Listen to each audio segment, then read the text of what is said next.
Selamat pagi Bapak dan Ibu jemaat yang dikasihi Tuhan. Kita akan mulai ibadah kita pada pagi hari ini. Terlebih dahulu kita akan menyimak warta jemaat kita di tanggal 19 Juli tahun 2020. Jadi ada beberapa poin yang perlu kita perhatikan. Persembahan untuk mulai bulan Agustus yang akan datang. Jadi mulai awal Agustus persembahan kita berjalan normal seperti biasanya. Jadi ada 3 kantong. Jadi untuk kantong pertama untuk kas gereja, kantong kedua untuk persiapan perayaan Natal tahun 2020 ini. Kemudian kantong ketiga diperuntukkan untuk pembangunan ruang sekolah minggu. Dan mohon maaf untuk apabila kebaktian selama ini jemaat yang hadir dibatasi jumlahnya, dikarenakan kita mengikuti anjuran pemerintah untuk menjaga jarak demi kesehatan kita bersama, dan nanti akan berlaku sampai ada perubahan dari pemerintah. Dan bagi jemaat yang tinggal di rumah, jadi nanti dapat mengikuti kebaktian secara langsung dan dapat dilihat di channel YouTube. Tapi mohon maaf untuk khususnya hari ini channel YouTube kita sedang bermasalah, jadi nanti bisa diakses pada link yang nanti dibagikan dari tim IT. Jadi mohon nanti koordinator wilayah, KTP Anggur, KTP Madu, persekutuan yang ada grup, mohon nanti di-share link yang dibagikan dari tim IT. Bagi anak-anak kita tetap bisa mengakses channel YouTube kita. Jadi pagi hari ini jam 8 bisa mengikuti sekolah minggu secara langsung di channel YouTube GKWI Citra Raya. Poin ke-6 untuk pelayanan pernikahan masih belum bisa dilakukan dalam waktu dekat dan sementara waktu. Jadi melihat kondisi yang ada selama ini, jadi mohon maaf untuk Bapak dan Ibu yang akan menikahkan anaknya untuk sementara waktu belum bisa dilayani. Dan himbauan bagi jemaat yang mendapat giliran untuk hadir mengikuti ibadah di gereja, jadi mohon untuk tidak membawa anak-anak. Jadi Bapak dan Ibu sementara waktu anak-anak kita boleh tinggal di rumah. Jadi kita boleh mengikuti protokol kesehatan sebagai wujud kepedulian kita dengan sesama dan sebagai wujud cinta kasih kita kepada sesama anak Tuhan. Jadi dihimbau untuk menggunakan masker, mencuci tangan, memakai sabun, dan juga memakai pelindung wajah. Selamat beribadah.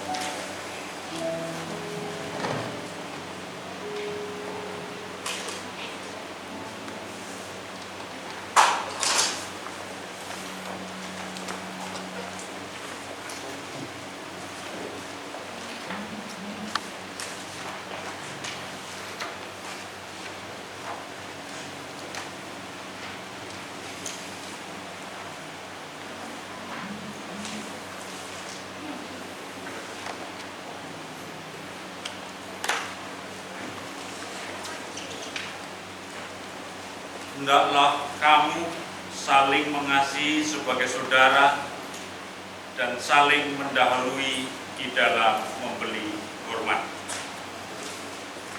Roma pasal 12 ayat yang ke-10. Kita tuliskan bagian ini. Pertolongan kami datang dari Allah yang menciptakan langit dan bumi, yang tidak pernah meninggalkan pekerjaan tangannya dan yang setia selama-lamanya. Turunlah kiranya atas kita anugerah dan damai sejahtera dari Allah Bapa kita, Tuhan Yesus Kristus. Amin. Kita sambut dengan pujian nomor 254, bait pertama hingga bait ketiga. Amen.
Tuhan rasuli kita, aku percaya.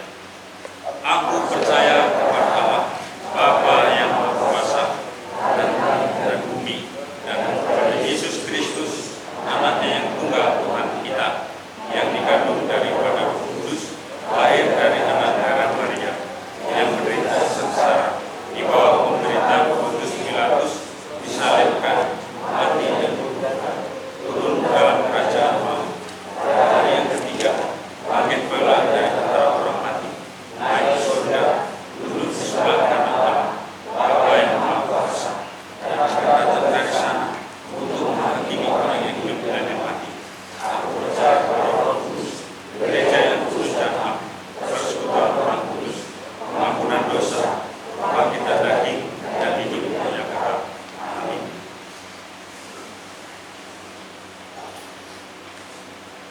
Kita berdoa.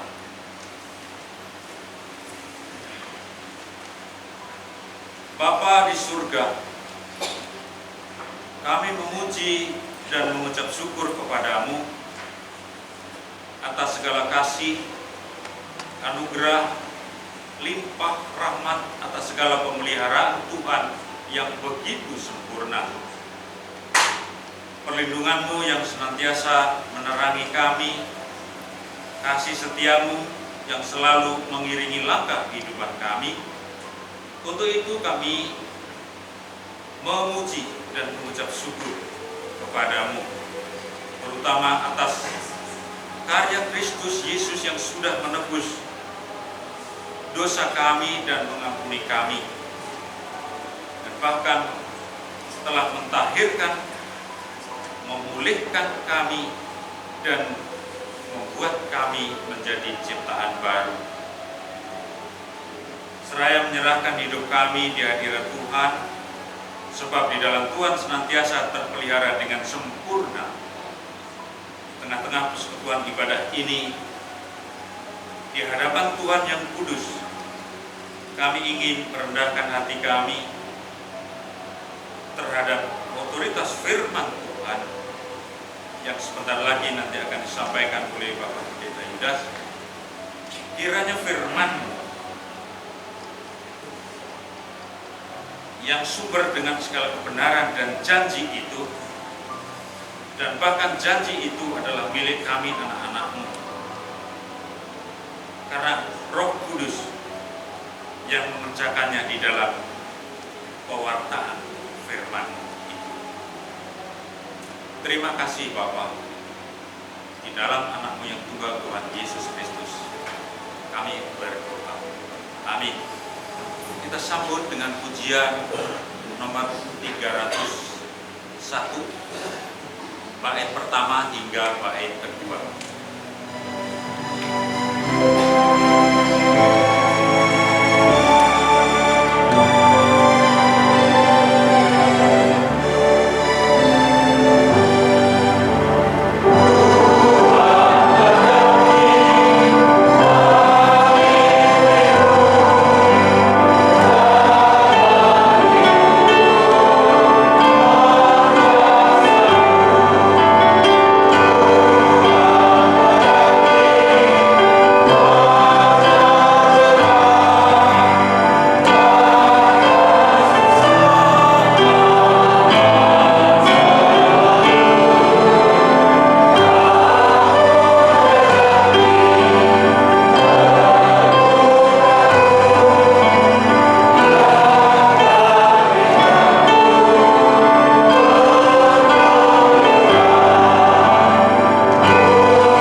Demikian firman Tuhan.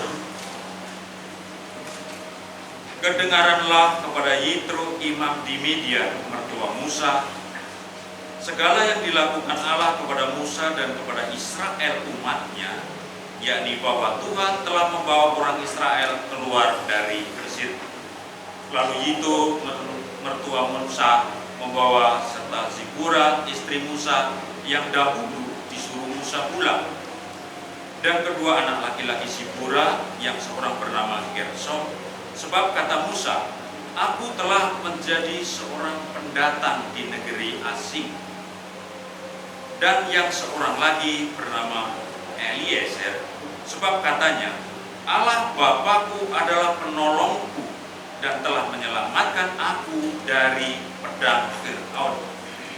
Ketika Yitro mertua Musa beserta anak-anak dan istri Musa sampai kepadanya di padang gurun tempat ia berkemah dekat gunung Allah, disuruhnyalah menyatakan kepada Musa, aku mertuamu Yitro datang kepadamu membawa istrimu beserta kedua anaknya.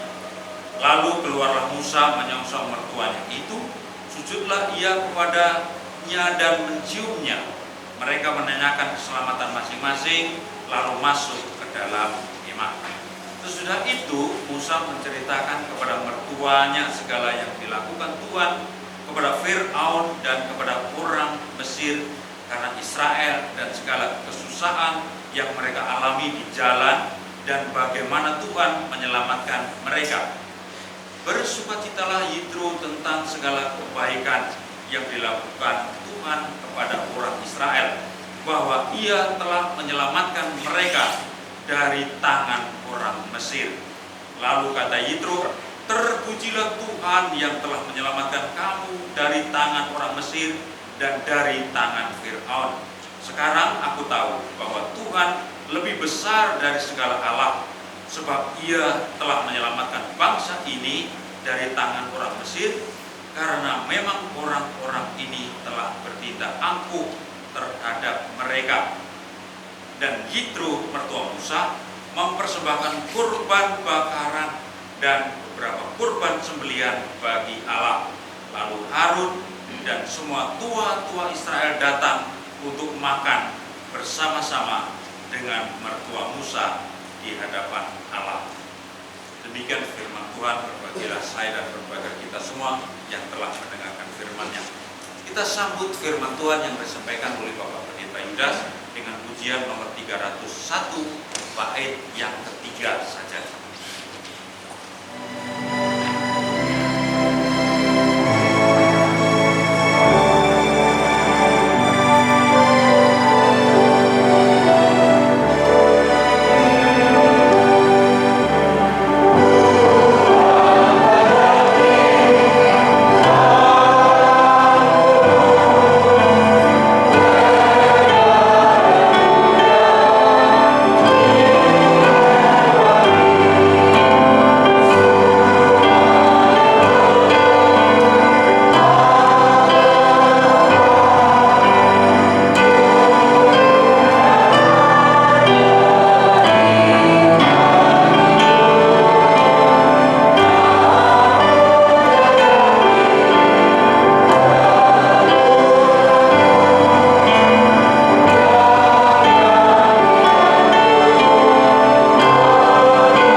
Bapak, Ibu, dan Saudara sekalian, kita kembali kepada Keluaran pasal 18. Ya. Jadi, apa yang dikhotbahkan di tempat ini maupun Jakarta itu bahannya sama. Itu dari Keluaran pasal 18. Saya tidak tahu ketika kita membaca itu, kata apa yang paling menarik bagi saudara dari bacaan ini? Ya, kata-katanya banyak, tetapi yang menarik itu apa? Itulah yang kita akan renungkan pada hari ini. Kalau saya membaca, kata yang menarik dari perikop ini adalah kata mendengar. Ya. Tadi diceritakan di dalam perikop ini bahwa Yetro mengunjungi Musa di padang belantara Sinai. Kita tahu bahwa Yetro berasal dari Midian. Di mana Midian itu? Midian itu adanya di sebelah timur dari Gunung Sinai. Jadi kalau ini Gunung Sinai, itu Midian itu ada di sini. Ya. Kemudian Mesir ada di sini. Ketika Musa mengadakan perjalanan sampai ke daerah ini, masih di sebelah apa? Kalau ini timur, sini barat. Ya, masih di sebelah barat ini. Itu perjalanannya disebutkan di dalam pasal 19 3 bulan. Jadi dari Mesir sampai ke padang belantara Sinai ini perjalanan bangsa Israel selama 3 bulan. Ya. Ketika Musa dan rakyatnya sampai di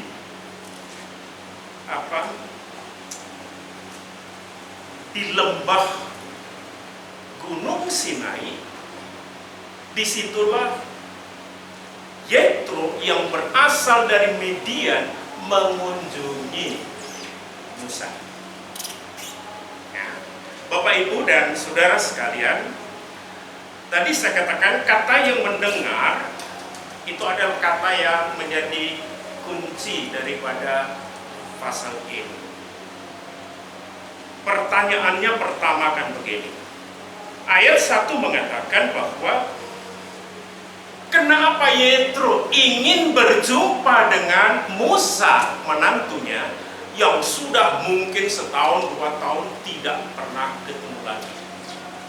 Yang pertama ayat ini mengatakan karena Yetro mendengar perbuatan-perbuatan besar Allah yang dilakukan kepada umat Israel dan kepada Musa. Itu pertama. Yetro mendengar perbuatan besar Allah. Pertanyaan gini, dari mana Yetro tahu tentang perbuatan besar Allah? Dari mana? Pertama dia mendengar itu dari siapa? Bapak Ibu, ini kita harus kembali ke pasal 12. Di sana disebutkan bahwa ketika bangsa Israel keluar dari Mesir, yaitu ketika malam itu semua anak laki-laki penduduk negara Mesir itu mati. Tidak hanya anak, tetapi juga anak binatang yang pertama. Jadi seluruh negara malam itu semua menangis. Karena apa? Masing-masing kehilangan anak sulungnya. Kita bisa bayangkan satu negara nangis bersama. Saya rasa baru ini disebutkan, yaitu negara Mesir. Gak tahu penduduknya berapa juta orang, semua nangis, malam itu nangis karena semua kehilangan. Bahkan Alkitab mengatakan Fir'aun pun sama, anaknya yang lagi duduk di tahtanya itu tahu-tahu ya mati gitu. Jadi matinya itu nggak ada yang lewat sakit, semua mati sama.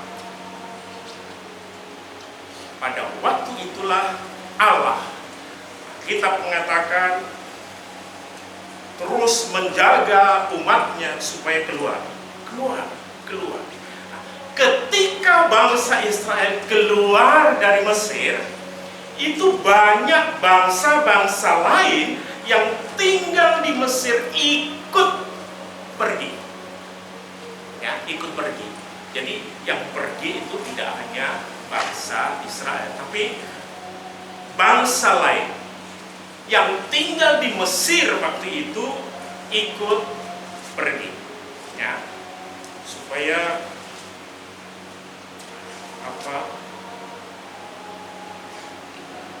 nanti Pak Yusas ngawur ya. Saya bacakan ayatnya, pasal 12 ayat 38 yang mengatakan begini. Lebih baik saya baca ayat 37 dulu. Kemudian berangkatlah orang Israel dari Ramses ke Sukot, kira-kira 600.000 orang laki-laki pejalan kaki, tidak termasuk anak-anak dan wanita. Jadi kita bisa bayangkan yang meninggalkan Sukot waktu itu mungkin ada 2-3 juta orang. Ya, bangsa Israel. Itu baris itu berapa kilometer ya?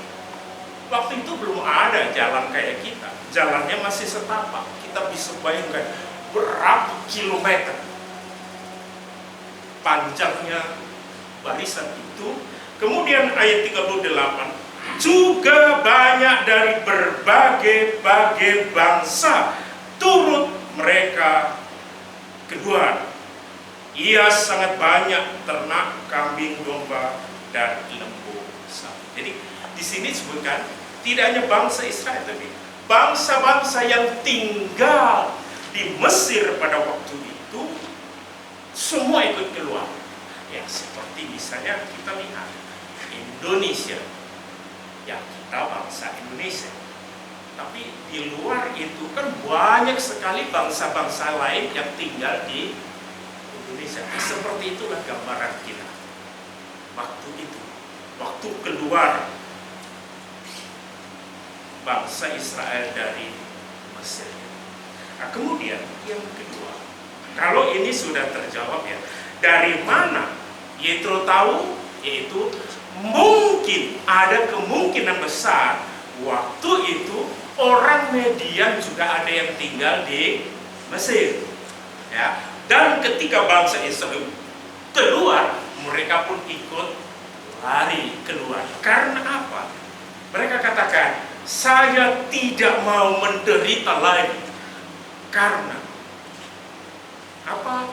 Yaitu karena perbuatan besar Allah yang disebut Yahweh oleh bangsa Israel. Bapak, Ibu, dan saudara sekalian, perbuatan besar apa yang didengar oleh Yetro dari mungkin rakyatnya yang ikut pulang dari Mesir?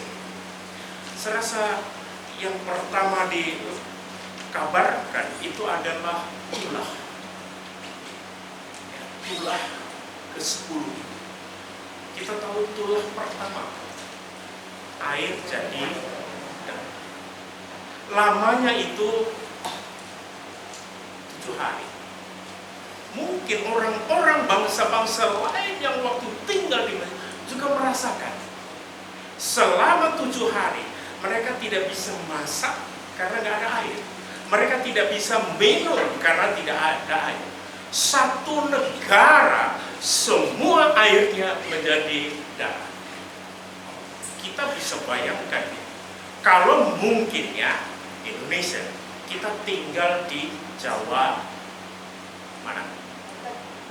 Banten itu ikut, yang dulunya ikut Jawa Barat ya, kita di Banten.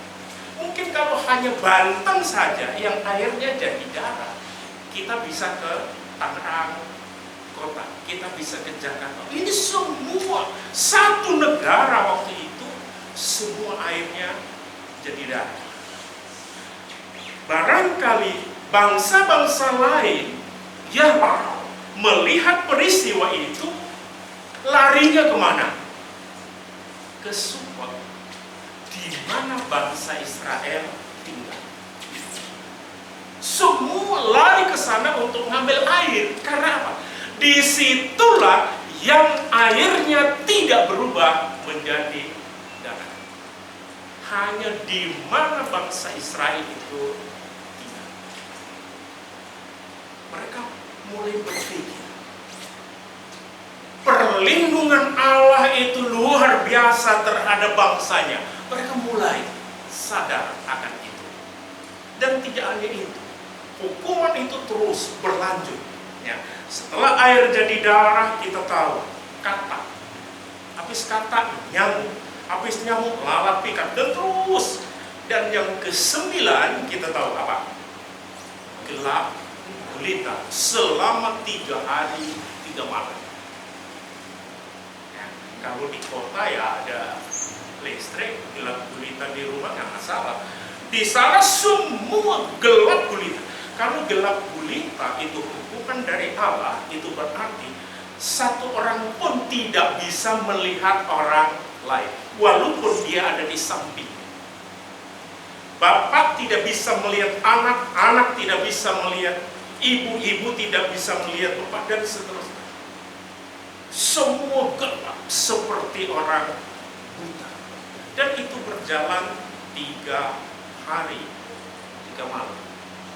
Dan setelah jangka waktu, karena Tuhan mengatakan bahwa akan ada kematian anak sulung, tapi itu terjadi pada waktu menjelang peringatan Paskah nantinya.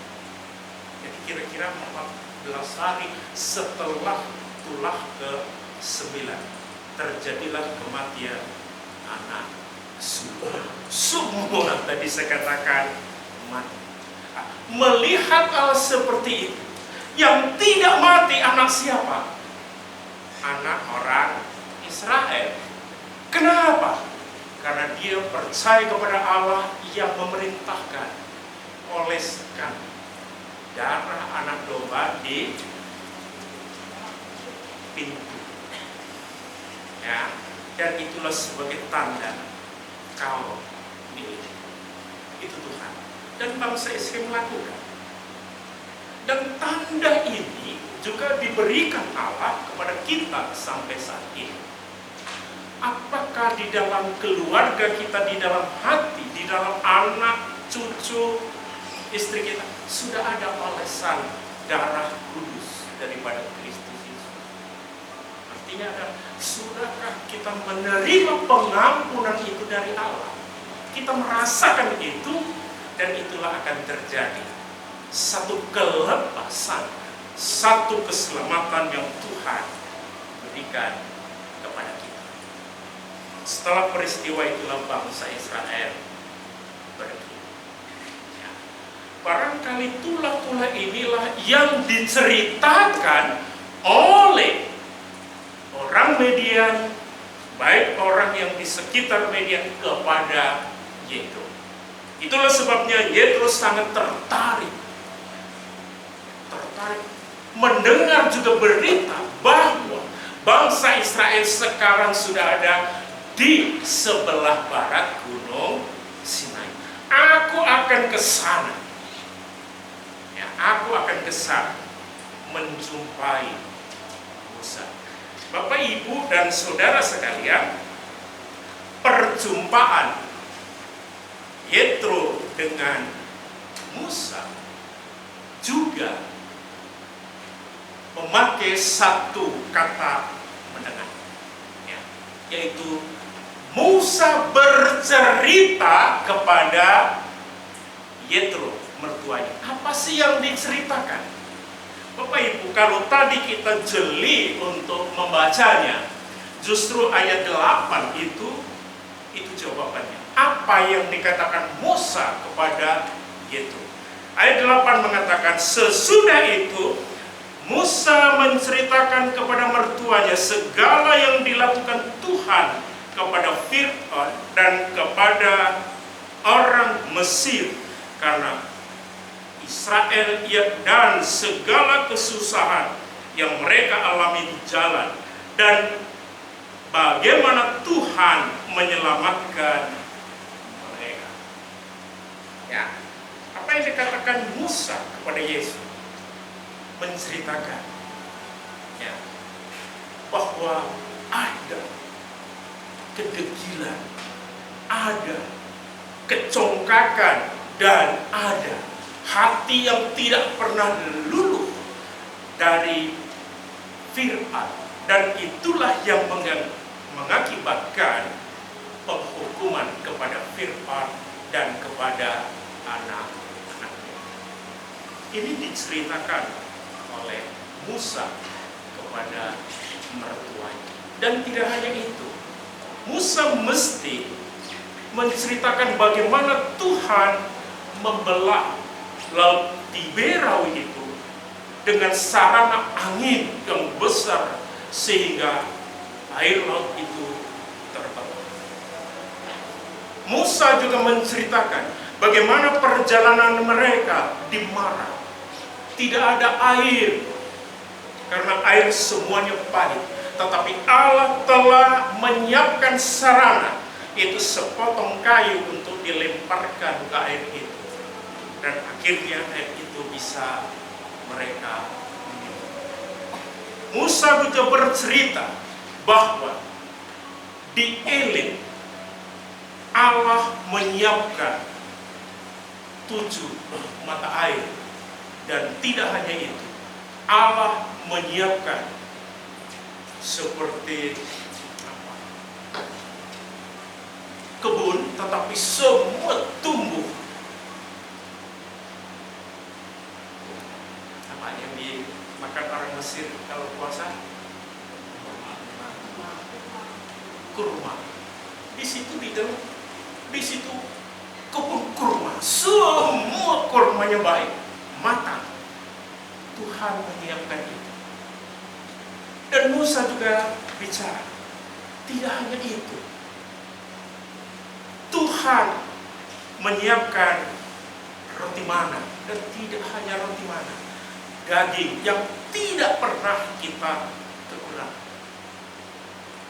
Dan semua peristiwa itu Tuhan mengatakan, Musa, tulislah semua peristiwa yang terjadi itu, supaya menjadi peringatan bahwa aku menyertai bangsaku, aku memberkati bangsaku. Di mana ada kesulitan, di situ Tuhan hadir untuk memberi kelegaan. Di mana ada kekurangan, di situ Tuhan hadir untuk memberi kecukupan. Bapak, Ibu, dan saudara sekalian, itulah yang diceritakan oleh Musa kepada mertuanya. Dan banyak lagi kesaksian Musa mengakibatkan apa? Di dalam bacaan ini mengatakan, ayat 11, ini buah daripada kesaksian Musa kepada mertuanya. Ayat 11, sekarang aku tahu, kata mertua Musa, bahwa Tuhan lebih besar dari segala hal.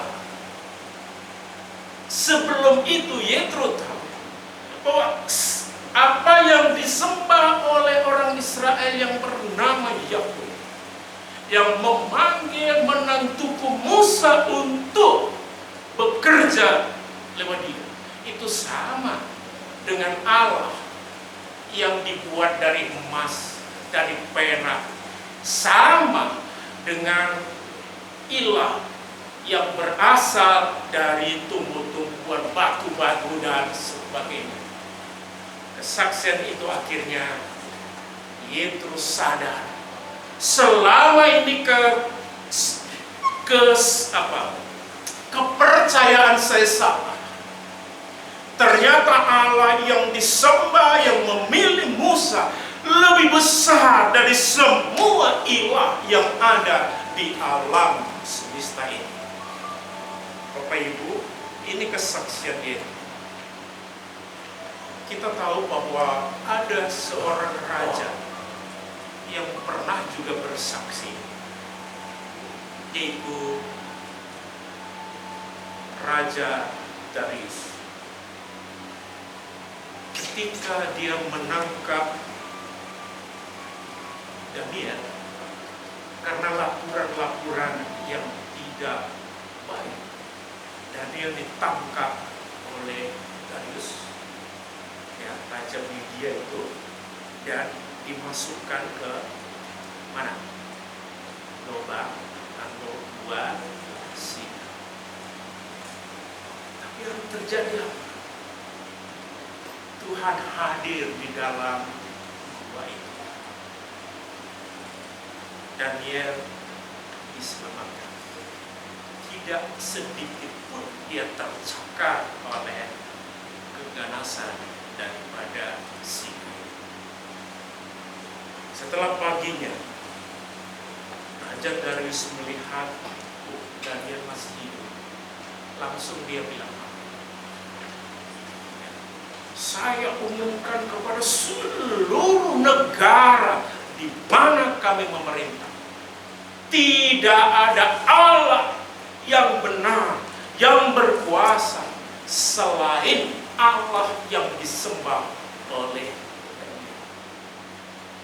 Pernah diumumkan, Bapak Ibu, dan itu adalah negara.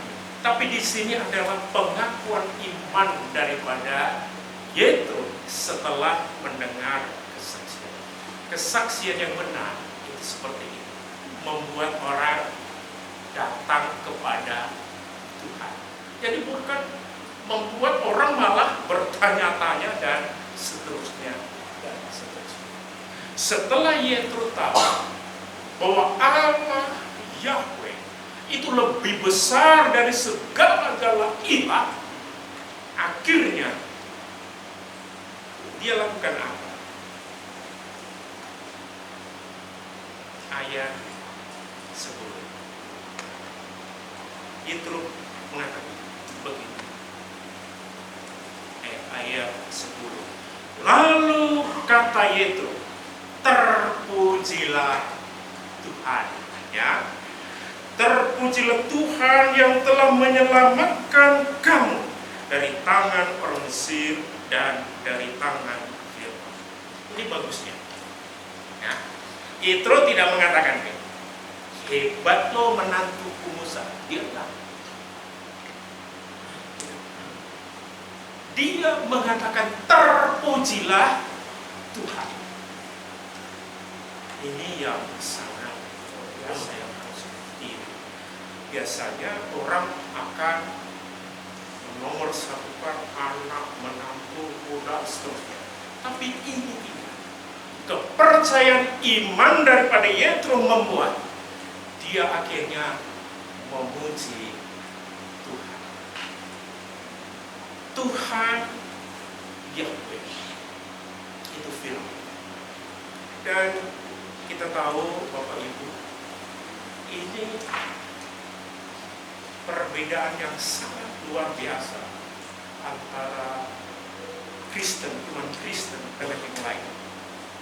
Iman Kristen itu mengatakan firman, ya, firman itu datang menjelma menjadi manusia, yaitu Yesus.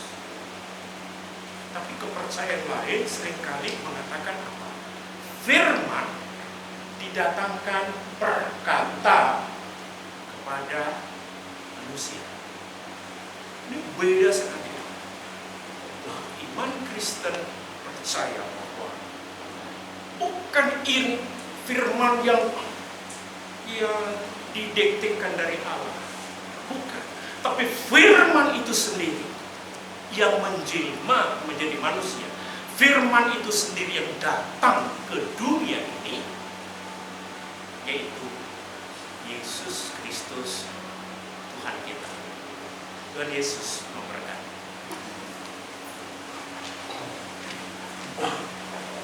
Kita berdoa. Terima kasih Bapa. sejarah ini tertulis, sehingga pertolongan-Mu lewat sejarah kami boleh ketahui. Dan kami yakin bahwa Tuhan tidak pernah berubah. Apapun yang Kau lakukan kepada umat-Mu, juga Kau lakukan kepada umat-Mu pada zaman sekarang ini, kepada gereja. Biarlah Tuhan tetap memimpin perjalanan hidup kami, perjalanan masa depan anak-anak kami, cucu-cucu kami, agar mereka menikmati perbuatan besar Allah yang tidak pernah luntur dan terus akan Kau lakukan sepanjang dunia ini. Berkati kami Bapa, sebentar kami pulang. Berkati bangsa dan negara kami. Berkati gereja di mana gereja-Mu berada. Di dalam nama Tuhan Yesus kami berdoa. Amin.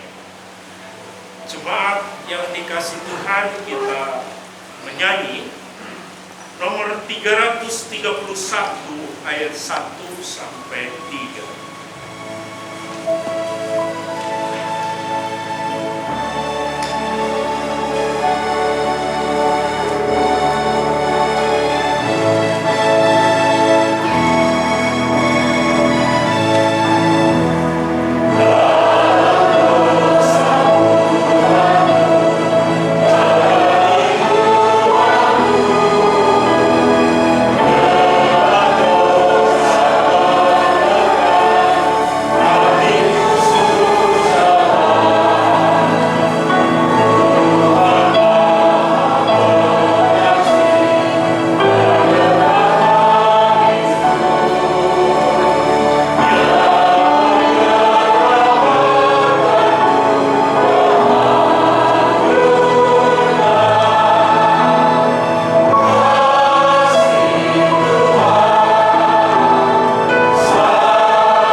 kita tutup dengan doa Bapa kami bersama-sama.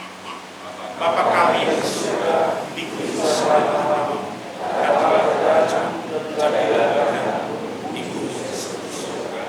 Berikanlah kami hari ini makanan kami sehari-hari, dan ampunilah kesalahan kami, seperti juga kami mengampuni kami.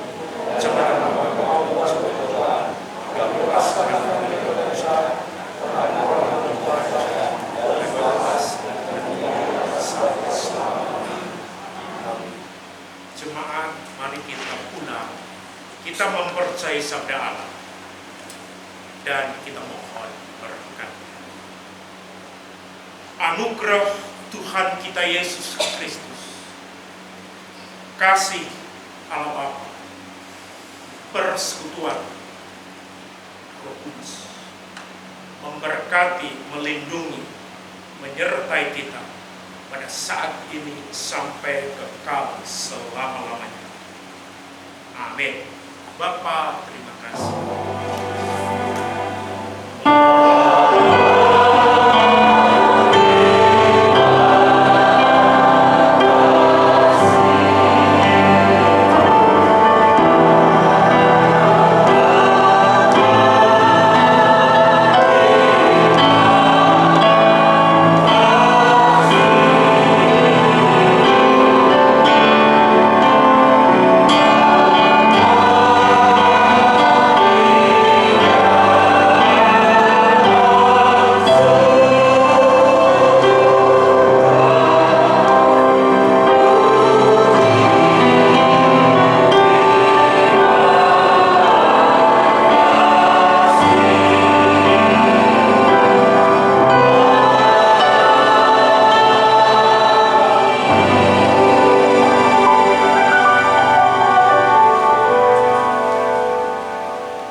Amin.